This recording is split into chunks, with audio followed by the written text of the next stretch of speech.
Hosso, an elderly, single farmer, lived with his brother-in-law, conning.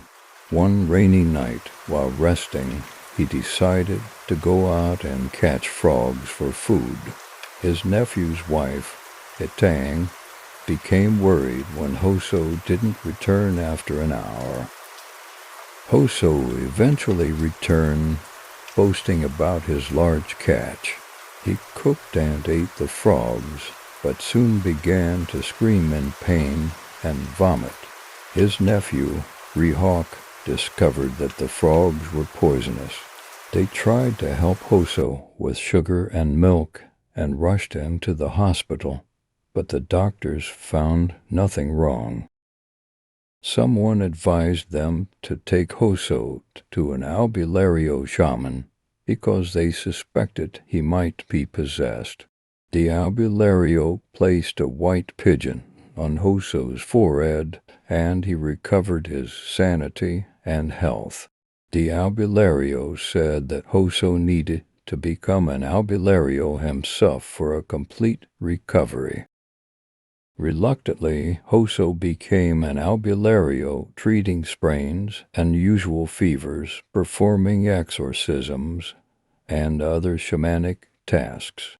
Due to his busy schedule, he could no longer work and relied on his family for support. After a few years, he decided to quit being an albularyo, and his suffering began.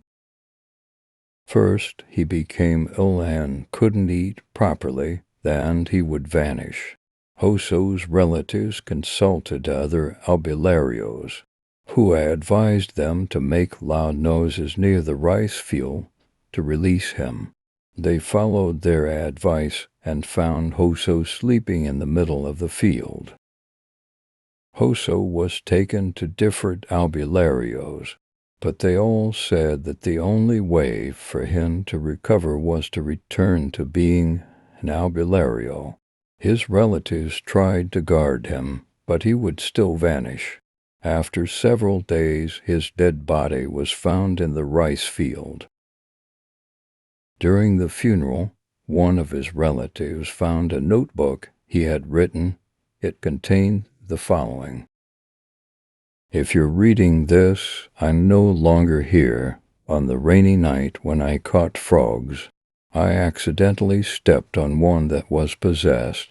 This gave the evil spirit authority to cast an illusion, making me think the frogs were edible. When I cooked the frogs, I hurt the spirit possessing them, giving it authority to possess me in revenge. When I was healed, they showed up 5 capers, tree giants, one of whom was badly injured. They said that becoming an albularyo would help restore the power lost by one of them, but after I swallowed the dark marble they called a house, I learned the truth. Evil spirits have ranks and are everywhere. They can't possess humans unless a human hurts a possessed insect, animal, plant, tree, or their resting area. Evil spirits increase their power by absorbing or subordinating other evil spirits through human possession. They also increase their power by possessing humans, and even more so if the human is willing and becomes an albularyo. For a few years, they were able to absorb and subordinate the evil spirits possessing the people I healed. As they ranked up, they convinced me to train one of you so I could pass the black marble to them, or else I would experience great pain before I died. I couldn't drag you into this kind of life where I couldn't work and had to rely on my family for food. So before I could refuse and rebel, I wrote down the truth." May this serve as a warning to all of you to never associate with evil spirits and to always seek guidance from God.